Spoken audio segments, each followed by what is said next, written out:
Hello everyone, good morning all of you. स्वागत है आप सभी का हमारे YouTube channel John of life science में।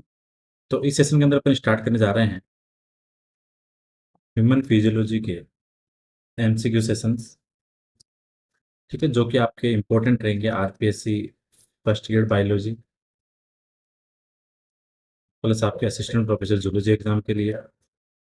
इसी के साथ में ये आपके HPSC assistant professor, MPPSC assistant professor, सबके लिए सेशन इंपॉर्टेंट रहने वाले हैं। यहाँ क्या करेंगे, अपन टॉपिक वाइज 20-25 क्वेश्चन लेंगे और उनके साथ साथ उस पूरे टॉपिक को कवर कर लेंगे। ठीक है, कहने का मतलब क्वेश्चंस भी डिस्कस करते जाएंगे और उसके साथ में जो इंपॉर्टेंट कॉन्सेप्ट हैं उनके साथ जो इंपॉर्टेंट बातें बन सकती हैं उन सबको डिस्कस करेंगे। तो आज का अपना टॉपिक है एंडोक्राइनोलॉजी। ठीक है, तो फर्स्ट क्वेश्चन आज अपना स्टार्ट करते हैं। पहला क्वेश्चन है इनकरेक्ट अबाउट हार्मोन्स। आपको हार्मोन्स के बारे में यहाँ पे इनकरेक्ट बताना है। तो पहला स्टेटमेंट है कि hormones are low molecular weight. तो हार्मोन्स हमेशा ध्यान रखना, इनका जो मोलिकुलर वेट है वो कम होता है। तो फर्स्ट ऑप्शन राइट हो गया। नॉन न्यूट्रेंट सब्सटेंस है। ठीक है, जो आपके हार्मोन्स है न्यूट्रेंट नहीं, वो नॉन न्यूट्रेंट होगा। तो ये सेकंड ऑप्शन में आपका करेक्ट है। डेस्ट्रॉयड आफ्टर यूज कहने का मतलब काम में आने के बाद में खत्म हो जाते हैं, डेस्ट्रॉय हो जाएंगे। बट यहाँ पे आपको एक्सेप्शन याद रखना है। थायराइड ग्लैंड का जो हार्मोन है वो यूज होने के बाद भी इनएक्टिव स्टेट के अंदर बॉडी के अंदर स्टोर है। तो आपको हमेशा ध्यान रखना है कि बॉडी के अंदर ऐसा कौन सा हार्मोन है या कौन से ग्लैंड है जिसके हार्मोन है वो यूज होने के बाद भी इनएक्टिव स्टेट के अंदर सेफ रहते हैं, स्टोर रहते हैं। तो वो आपके थायराइड ग्लैंड के। तो सेकंड थर्ड ऑप्शन वैसे सही है। फर्स्ट सही है, सेकंड सही है, थर्ड सही है। तो कहने का मतलब ये है कि ऑल आर करेक्ट। बस आपको ध्यान रखना है कि डिस्ट्रॉय आफ्टर यूज, बट यहाँ पे एक एक्सेप्शन है कि थायराइड ग्लैंड के हार्मोन है यूज के बाद भी इनएक्टिव स्टेट के अंदर सेव रहेंगे। तो यहाँ पे डी ऑप्शन करेक्ट हो गया। सेकंड क्वेश्चन आपका, विच one is not a glycoprotein hormone. आपको यहाँ पे बताना है कि यहाँ पे कौन सा है ग्लाइकोप्रोटीन हार्मोन नहीं है। जो आपके हार्मोन होते हैं उसके अंदर आपको एक तो प्रोटीन नेचर के मिलेंगे, एक आपको स्टेरॉइड नेचर के मिलेंगे। ठीक है, प्रोटीन के अंदर भी जैसे अब आपके पास से कुछ होंगे आपके अमीनो एसिड डेरिवेटिव में। तो अगर बात करें अमीनो एसिड डेरिवेटिव की, तो आपके पास थायरोक्सिन, एपिनेफ्रिन और नोरेपिनेफ्रिन। ठीक है, तो ये हो गया आपके अमीनो एसिड डेरिवेटिव। अगर शॉर्ट पेप्टाइड की बात करें तो आपके पास ऑक्सीटोसिन, वेसोप्रेसिन। ठीक। और अगर यहाँ पे बात करें आपके लॉन्ग पेप्टाइड की,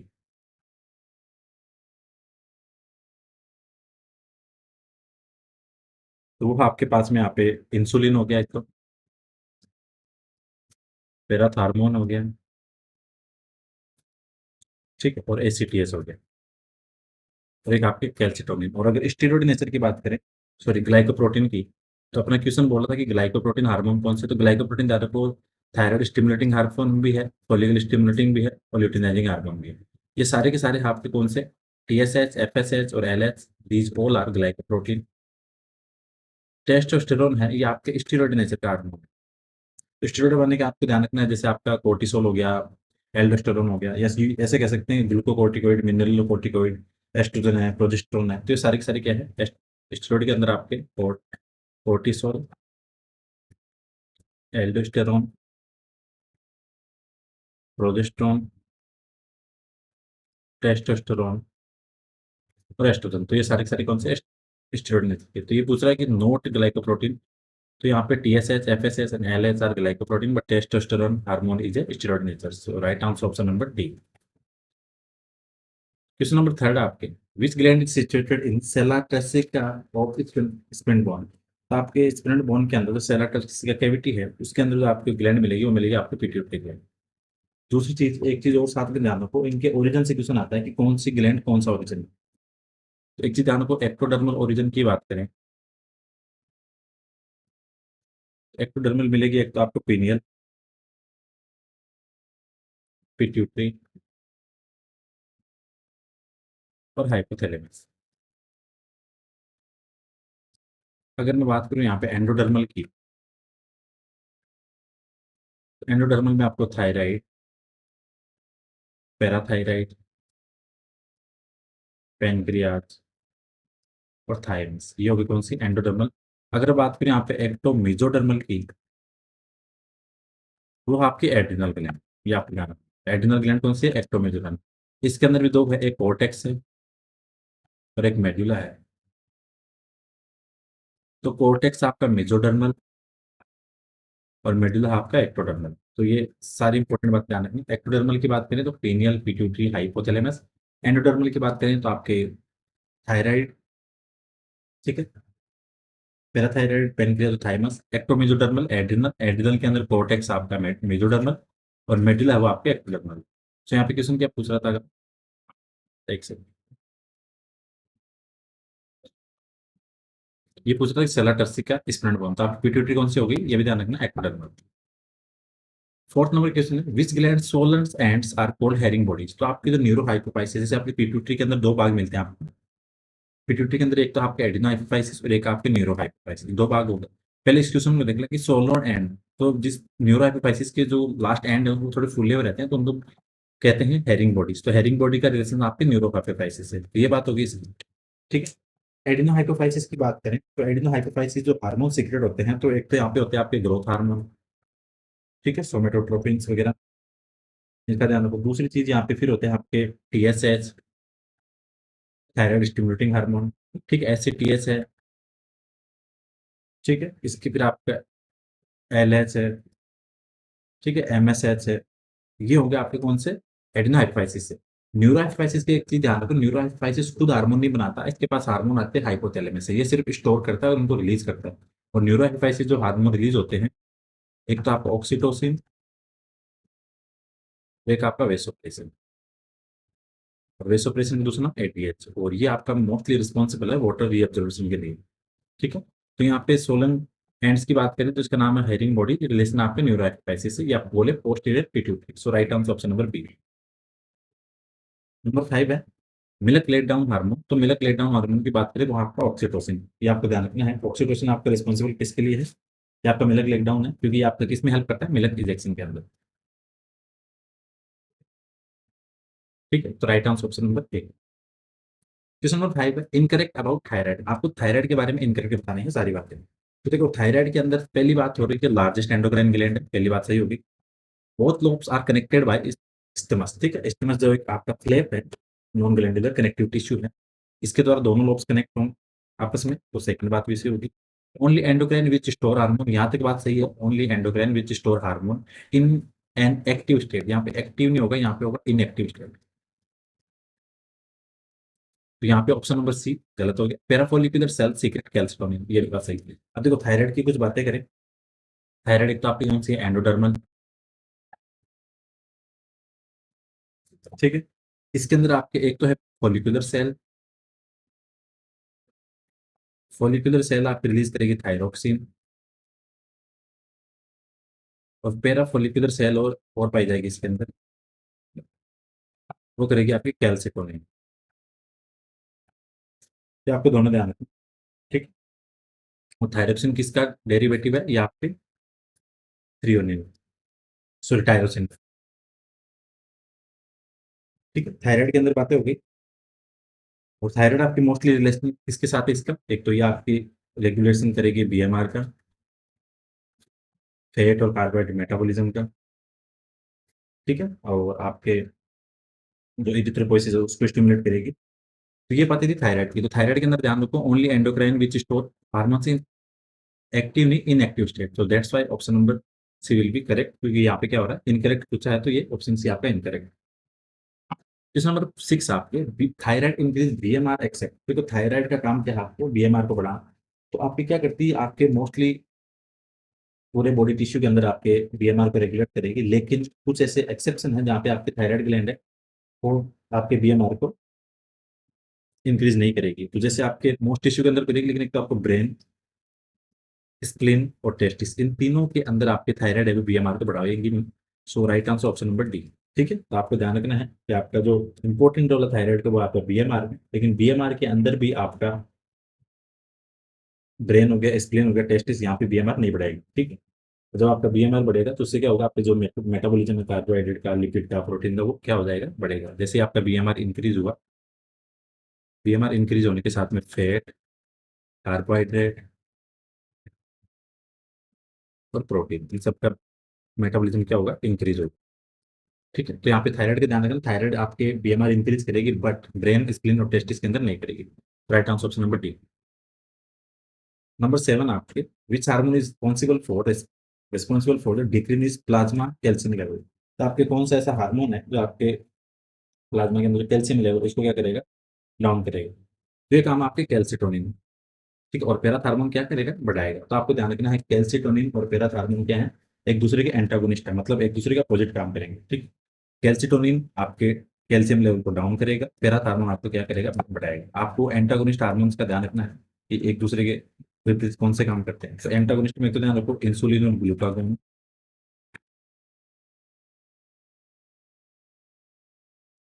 ठीक है, कैल्सिटोनिन और पैराथार्मोन। इसके अलावा एमएसएच और मेलेटोनिन, ये तीनों के तीनों के आपस में एंटागोनिस्ट है। यहाँ से क्वेश्चन आता है एग्जाम, ये आपका ध्यान है। तो 7 का राइट आंसर ऑप्शन नंबर ए, क्योंकि कैल्सिटोनिन आपका प्लाज्मा कैल्शियम लेवल डाउन करेगा। नंबर 8 की बात करें, यहाँ पे पूछ रहा है इनकरेक्ट अबाउट पैराथायराइड ग्लैंड। आपको पैराथायराइड के बारे में गलत बातें बतानी है। तो पहला ऑप्शन है कि एक्टोडर्मल इन ओरिजिन, नहीं, एक्टोडर्मल नहीं होगा, ये आपके एंडोडर्मल। सीक्रेट कोलिप्स हार्मोन, जिसको बोलते हैं अपन पैराथार्मोन भी। ठीक है, इंक्रीज ब्लड कैल्शियम, ठीक है, आपका ब्लड कैल्शियम लेवल बढ़ाएगा। और हाँ, अगर बढ़ाएगा तो इसको अपन क्या बोलेंगे, हाइपर कैल्शियमिक। तो ये सारी सारी बातें क्या हो गई यहाँ पे सही हो गई, ये आपको ध्यान रखना।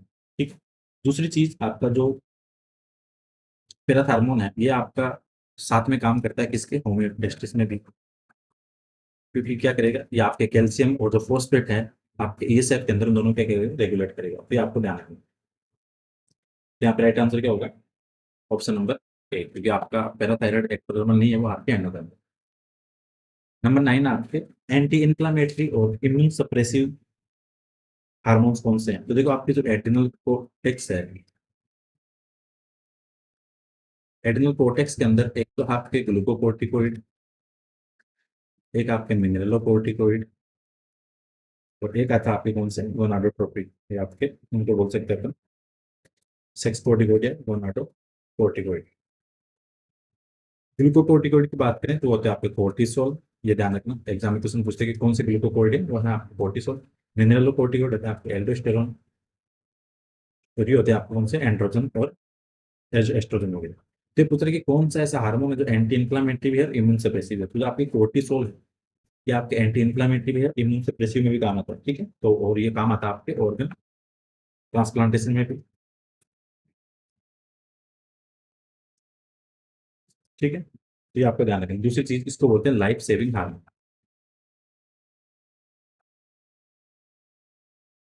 ठीक है, तो यहाँ पे राइट आंसर क्या होगा, option number B. Question number 10 है, करेक्ट अबाउट थाइमस ग्लैंड। आपको थाइमस ग्लैंड के बारे में यहाँ पे सही बात बतानी है कि कौन सी बातें हैं। देखो थाइमस ग्लैंड बाइलोब्ड है। ठीक है, आपके लंग्स के बीच में पाई जाएगी। ठीक है, पहला ऑप्शन सी हो गया। एंडोडर्मल ओरिजिन है, सही बात है। Provide cell mediated immunity. ठीक है, ये आपकी क्या करेगी, सेलुलर इम्यूनिटी है उसको बढ़ाएगी। और दूसरी चीज, इसका काम आपके एंटीबॉडी प्रोडक्शन में भी।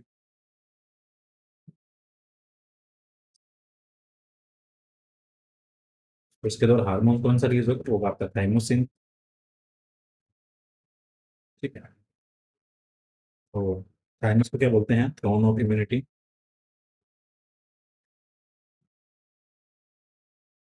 कहने का मतलब ये सारे के सारे ऑप्शन यहाँ पे क्या सही है, तो ओला करेक्ट। क्वेश्चन नंबर 11 है, pancreatic polypeptide hormone is secreted from the cells of pancreas. देखो पेनक्रियाज के अंदर आपके एक तो होती है अल्फा सेल, तो जो आपका रिलीज करती है ग्लूकागोन। एक होती है बीटा, जो करती है आपका इंसुलिन। एक होती है आपकी डेल्टा, जो करती है आपका रिलीज क्या, सोमेटो स्टेटिन। एक होती है आपकी एफ या पीपी सेल। ठीक है, ये करती है आपकी क्या, पेनक्रियाटिक पॉलीपेप्टाइड हार्मोन। तो यहाँ पे राइट आंसर क्या होगा, आपका option number D, F cell और पीपी सेल है, वो रिलीज करेगी आपके पेनक्रियाटिक पॉलीपेप्टाइड। और इसका काम क्या है, रीअब्जॉर्प्शन ऑफ फूड।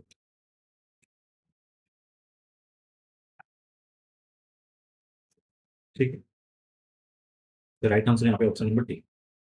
नंबर 12 है, first aid hormone. First aid hormone किसको बोलेंगे, तो फर्स्ट ऑर्डर हार्मोन की बात करें तो वो होते हैं आपके काइनिन्स, इसको बोलेंगे काइनिन्स। और काइनिन्स क्या होते हैं, एक तरह के केमिकल्स हैं जो आपकी बॉडी के हर ऑर्गन से, किसी भी ऑर्गन से आपके रिलीज हो सकते हैं। तो इसको क्या बोलते हैं आपके काइनिन्स। तो फर्स्ट ऑर्डर हार्मोन कौन सा है, काइनिन्स। तो right answer option number, urine concentration is controlled by. तो यहाँ पे यूरिन कंसंट्रेशन की बात करें तो वो आपकी रेगुलेट होगी किसके द्वारा, एडीएच के द्वारा, या बोले वेसोप्रेसिन के द्वारा, क्योंकि इसका काम क्या है, रीअब्जॉर्प्शन ऑफ वाटर। ठीक है। और अगर इस हार्मोन के अंदर हाइपोसिक्रेशन होता है एडीएच का, then disease will be called diabetes insipidus. क्या right answer option number B, urine concentration control by ADH या वेसोप्रेसिन हार्मोन। नंबर आपके 13 है, goitre is the caused by abnormal functioning of. तो गोइटर की बात करें तो गोइटर होता है आपके थायराइड के द्वारा। और गोइटर की अगर बात करें तो ये कौन सा है आपके, हाइपोसिक्रेशन है, हाइपो थायराइडिज्म। अगर थायराइड आपकी कम मात्रा में रिलीज हो रहा है तो आपकी डिजीज कौन सी होगी, गोइटर। अगर आपके फूड के अंदर आयोडीन की मात्रा कम है, ठीक है, तो उसके अंदर क्या होगा, आपके जो आपकी थायराइड ग्लैंड है वो आपकी क्या करेगी, ब्लड से आपके फिर आयोडीन को क्या करेगी, एब्जॉर्ब करेगी। इसकी वजह से क्या होगा, आपके जो थायराइड है उसका साइज क्या होगा, थोड़ा इंक्रीज होगा। तो उसको बोलेंगे गोइटर। तो right answer option number B. Hassall's corpuscles आप खाओगे तो आपके जो थाइमस ग्लैंड है उसके ऊपर कुछ फेगोसाइटिस कार्पल्स पाए जाते हैं। ठीक है। और उनको क्या बोलते हैं अपन, हेसल्स कार्पल्स। और तो राइट आंसर क्या होगा, thymus gland. Which gland atrophies in adult, कि कौन सी ऐसी ग्लैंड है जो आपके एडल्ट के अंदर साइज उसका क्या हो जाएगा, छोटा हो जाएगा, थोड़ी विलुप्त हो जाएगी, रिड्यूस हो जाएगी। तो आपकी थाइमस ग्लैंड है, ठीक, ये प्यूबर्टी स्टेज के अंदर क्या होगी, थोड़ी लार्ज रहेगी, लेकिन टाइम के साथ धीरे धीरे धीरे धीरे एडल्ट स्टेज पे कम जाती रहती है, अपने साइज में क्या हो जाएगी, कम हो जाएगी। और इसकी वजह से क्या है, आपकी इम्यून रिस्पॉन्स है वो धीरे धीरे कम हो रहा है। तो यहाँ पे ध्यान रखिए, right answer option number B, disease due to pituitary gland. अब यहाँ पे बात कर लेते हैं कि आपकी कौन सी ग्लैंड से कौन सी डिजीज हो सकती है। तो देखो, आपकी पिट्यूटरी ग्लैंड की बात करें तो पिट्यूटरी ग्लैंड के अंदर एक कंडीशन आपके हाइपो मतलब कम सीक्रेशन, और एक कंडीशन आपके हाइपर मतलब ज्यादा सीक्रेशन। ये आपको ध्यान रखना। हाइपो की बात करें तो हाइपो के अंदर आपके पास वर्ड आएगा ड्वार्फिज्म। ठीक है। और अगर हाइपर की बात करें तो हाइपर के अंदर आपके पास में वर्ड आएगा, एक तो आएगा आपको जाइगेंटिज्म, और एक आता है आपके एक्रोमिगेली। अब यहाँ पे डिफरेंस ये है कि भाई हाइपर है, दोनों की दोनों सेम है, जाइगेंटिज्म और एक्रोमिगेली। तो जाइगेंटिज्म होगा आपके मोस्टली चाइल्ड के अंदर, और एक्रोमिगेली होगा आपके मोस्टली एडल्ट के अंदर। ये आपको ध्यान रखना।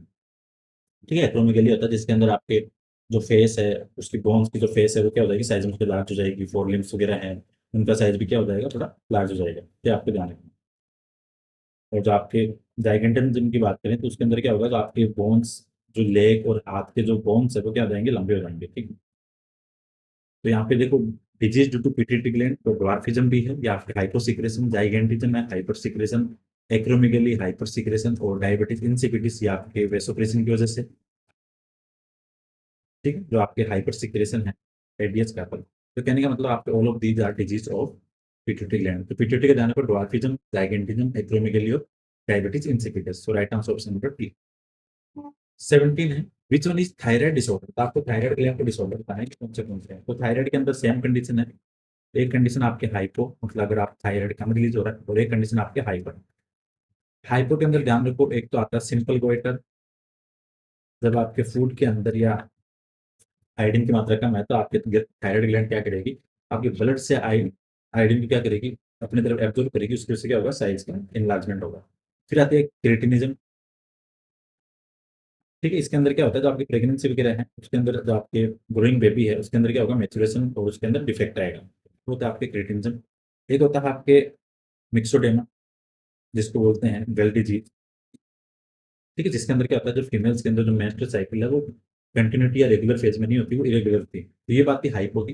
अगर हम बात करें यहाँ पे हाइपर की, तो हाइपर के अंदर आपको ध्यान रखना है एक्सोथेलेपिक गोइटर, इसी को बोलते हैं ग्रेव डिजीज। तो यहाँ पे देखो, सिंपल गोइटर भी है, क्रेटिनिज्म भी है, मिक्सोडिमा भी है। तो ये तो है आपके हाइपो कंडीशन, और ये आपके हाइपर कंडीशन। सो यहाँ पे all of these are correct. ठीक है। सारे के सारे के यहाँ पे थायराइड ग्लैंड के डिसऑर्डर है। देखो ऐसे क्वेश्चंस के साथ में क्या है, अपन टॉपिक भी डिस्कस करते जा रहे हैं क्वेश्चंस के साथ साथ, ठीक है, और सारी बातें भी डिस्कस हो रही है। फिर अगला पूछ रहा है कि डिसऑर्डर और पैराथायराइड, आपको पैराथायराइड के डिसऑर्डर बताने हैं। तो पैराथायराइड के अंदर सेम कंडीशन है, एक तो आपके हाइपो और एक हाइपर। हर ग्लैंड का होता है कि अगर कम मात्रा में रिलीज हो रही है या फिर ज्यादा में, हाइपर और हाइपो। अगर यहाँ पे मैं बात करूँ हाइपर की, तो वो होता है आपके ओस्टियोपोरोसिस, ठीक है, बोन्स क्या होंगी, वीक हो जाएंगी, ब्रिस्टल हो जाएंगी थोड़ी, ठीक है। एक तो ओस्टियोपोरोसिस, और एक हो सकती है आपकी जो आपके कैल्शियम है, अगर वो किडनी के अंदर क्या हो जाएगा, डिपॉजिट होने लग जाएगा, तो आपके जो स्टोन्स है, पथरी वगैरह, वो हो सकती है। हाइपो की बात करूँ तो वो आपके टिटेनी, ठीक, मसल्स के होंगे, आपकी कॉन्ट्रैक्ट रहेगी। और अगर टिटेनी अगर आपके लंग्स, सॉरी, डायफ्राम या मसल्स के अंदर होता है, तो उसको बोलते हैं एस्फेक्सिया। तो आपकी पैराथायराइड की बात करें तो टिटेनी, एस्फेक्सिया और ओस्टियोपोरोसिस और स्टोन। तो देखो, टिटेनी, स्टोन्स, ओस्टियोपोरोसिस और एस्फेक्सिया। सो राइट आंसर क्या होगा यहाँ पे, ऑल ऑफ दीज। 90 नंबर का क्वेश्चन है, एडिसन डिजीज और कुशिंग सिंड्रोम डिसऑर्डर। तो देखो एडिनल के अंदर आपके एक तो है कोर्टेक्स भाग और एक है मेडुला। तो एडिनल मेडुला के जो आपके हार्मोन हैं, ठीक है, जो आप जिसको अपन बोलते हैं एड्रिनलिन, नॉर एड्रिनलिन, तो उनके अगर हाइपो कंडीशन होगी, तो हाइपो के से तो होगा आपका एडिशन। एडिशन कौन से, हाइपो कंडीशन। और कुशिंग क्या है, हाइपर। तो यहाँ पे क्या होगा, एड्रिनल ग्लैंड के डिसऑर्डर। तो right answer option number A. Number 20 है, location and secretion of Leydig cells. Leydig cells कहाँ पाई जाती है और इसका सीक्रेशन क्या है। ये होती है आपकी टेस्टिस के अंदर, और इसका काम आपके टेस्टोस्टेरोन हार्मोन का secretion. So right answer option number C. 21 है, एरिथ्रोपोइटिन प्रोड्यूस फ्रॉम। तो एरिथ्रोपोइटिन का काम है आपका एरिथ्रोपोइसिस को बढ़ाना, प्रोडक्शन ऑफ आरबीसी। तो ये रिलीज होगा आपके किडनी से, ठीक है। तो ये बातें थी आज की क्लास की, कुछ छोटी छोटी इंपॉर्टेंट बातें। अब थोड़ी सी वो बातें डिस्कस कर लेते हैं जहाँ से आपके एग्जाम के अंदर क्वेश्चन आ सकता है, ठीक है। और थोड़ी बहुत बातें तो एज ए वन लाइनर आपके एंडोक्राइनोलॉजी से बन सकती है, जहाँ से आपके एग्जाम में क्वेश्चन आते हैं, ठीक है। तो पहले तो अपन ने हार्मोन के नेचर की बात कर ली, कौन से हार्मोन कौन से होते हैं, उनकी डिजीज की बात कर ली। तो ये तो सारी बातें कर ली अपन ने, ठीक है। कौन से ग्लाइकोप्रोटीन है, कौन से स्टेरॉइड है, कौन से एंडोडर्मल, कौन से एक्टोडर्मल, ये सारी बातें अपन ने कर ली थी। तो ये आपको ध्यान रखना है। एक तो ध्यान रखो, लार्जेस्ट एंडोक्राइन, सॉरी, पहले लिखो फर्स्ट डिस्कवर्ड हार्मोन, तो वो होता है आपका सीक्रेटिन। फर्स्ट डिस्कवर्ड हार्मोन है सीक्रेटिन, ठीक है। Largest endocrine thyroid. और थायराइड के हार्मोन क्या है, यूज होने के बाद में भी डिस्ट्रॉय नहीं होते, वो इनएक्टिव स्टेज में क्या रहेंगे, स्टोर रहते हैं, ठीक है। ये आपको ध्यान रखना है। साल्ट रिटेनिंग हार्मोन कौन सा है, एल्डोस्टेरोन।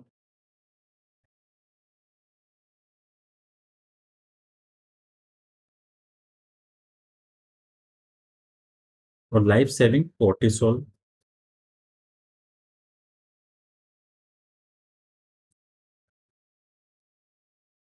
ठीक है। और ये क्या होता है, आपके एंटी इन्फ्लामेटरी भी है, ये भी ध्यान रखना आपको। इसके बाद में अगर इसमें आगे अपन बात करें कि जो इंपॉर्टेंट चीजें हो सकती हैं, क्योंकि एग्जाम के अंदर क्या है, थायराइड ग्लैंड के अंदर छोटे छोटे क्वेश्चन बनते हैं जो होते बेसिक बेसिक्स हैं, लेकिन वहां से एग्जाम के अंदर क्या थोड़े गलत होने के चांसेस होते हैं। तो एक्टोमेसोडर्मल ध्यान रखो, कौन सी ग्लैंड है, एड्रिनल।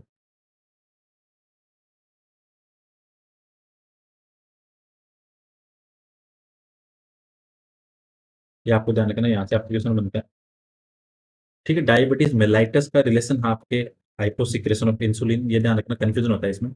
डायबिटीज मेलाइटस तो है आपके इंसुलिन का हाइपोसिक्रेशन से। और डायबिटीज इंसिपिटस है,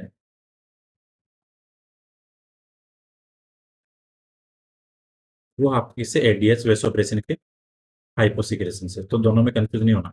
diabetes mellitus due to insulin का कम सिक्रेशन, और insipidus due to ADS low secretion. तो आपको ध्यान रखना है, ठीक है। इंसुलिन की जो चेन है वो कितने अमीनो एसिड से बन के मिलकर बनती है, 51 अमीनो एसिड। इसके अंदर अल्फा के अंदर होंगे 21 और बीटा के अंदर होंगे 30। ये आपको ध्यान रखना है। ये छोटी छोटी बातें हैं, लेकिन एग्जाम के अंदर के टाइप क्वेश्चन बन जाते हैं आपके, तो ये थोड़ा ध्यान रखना है। फोरेस ग्लैंड की बात करें, फोरेस ग्लैंड किसको बोलते हैं, फोरेस ग्लैंड बोलते हैं आपके एड्रिनल का। और फोरेस क्यों बोलते हैं इसको, फोरेस इसलिए बोलते हैं कि एक तो शुगर मेटाबॉलिज्म, ठीक है, साल्ट रिटेनिंग, सेक्स हार्मोन से रिलीज करती है, और स्ट्रेस रिएक्शंस के अंदर भी काम आती है। तो 4S कौन से हो गई? एड्रिनल, ये आपको ध्यान रखना है। और 3F की बात करूँ, वो भी कौन से? एड्रिनलिन, ठीक है। और 3F का मतलब फियर, फाइट और फ्लाइट, तीनों कंडीशन के अंदर जो हार्मोन रिस्पॉन्सिबल है that will be called adrenaline. ये थोड़ा ध्यान रखना आपको, जहाँ से आपके एग्जाम के अंदर क्वेश्चन बनते हैं। एक छोटी सी चीज़ और ध्यान रखना, अपनी बॉडी के अंदर क्या है, ग्लैंड दो तरीके की होती है। एक तो होती है आपकी जो ऑर्गेनाइज फॉर्म है, और एक होती है आपकी अनऑर्गेनाइज फॉर्म में। दोनों में डिफरेंस क्या है? जैसे ऑर्गेनाइज ग्लैंड, एक तो ऑर्गेनाइज का मतलब होता है जो आपकी ग्लैंड ग्रंथि है वो क्या होगी, एक क्लस्टर और टिश्यू के अंदर पाई जाएगी, अलग टुकड़ों में नहीं होगी, ठीक है। जैसे आपकी पिट्यूटरी है, थायराइड है, पैराथायराइड है, ठीक है, और आपके पीनियल है, थाइमस है, ये सारी सारी क्या है? ऑर्गेनाइज। और अगर नॉन ऑर्गेनाइज की बात करूं, जो क्लस्टर के अंदर नहीं होगी, स्कैटर्ड फॉर्म में होगी, तो आपके हार्ट हो गया, लीवर है, किडनी, ठीक है।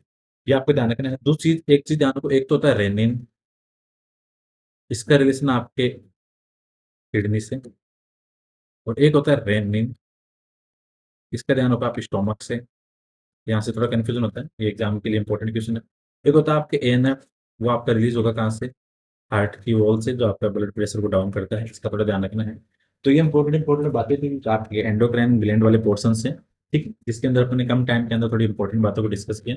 तो होपफुली सेशन आपके लिए इंपॉर्टेंट रहने वाला है। अभी अपन एक प्लेलिस्ट बना देंगे ह्यूमन फिजियोलॉजी के नाम से, तो वहाँ पे आप इसको अपलोड कर देना। सॉरी, अपलोड किया, वहाँ से देख लेना, वहाँ ह्यूमन फिजियोलॉजी की प्लेलिस्ट बनाऊंगा, वहाँ से आप इसको वीडियो देख लेना। और ये आपके assistant professor first grade biology हो, चाहे HPSC MPPSC, क्योंकि एंडोक्राइनोलॉजी हर जगह है, ठीक है। तो ये एक वीडियो के अंदर अपने कुछ क्वेश्चन डिस्कस किए, कुछ बातें इसकी एंडोक्राइन की डिस्कस की है, तो इनको देख लेना। कल वाली वीडियो के अंदर भी अब ह्यूमन फिजियोलॉजी के अंदर क्या करेंगे, ये पार्ट फर्स्ट है, अब इसके कंटिन्यू पार्ट आएंगे, जिसके अंदर कभी एक्सक्रेशन, कभी रेस्पिरेशन, डाइजेशन, ठीक है, नर्वस सिस्टम, ऐसे करते करते अपन कम से कम भी 400-500 क्वेश्चन ह्यूमन फिजियोलॉजी के डिस्कस करेंगे, जिससे आपकी ह्यूमन फिजियोलॉजी कंप्लीट कवर हो जाएगी। तो होपफुली सेशन इंपॉर्टेंट रहने वाला है। वीडियो को शेयर करना, लाइक करना। Thank you so much watching video, मिलते हैं नेक्स्ट क्लास में।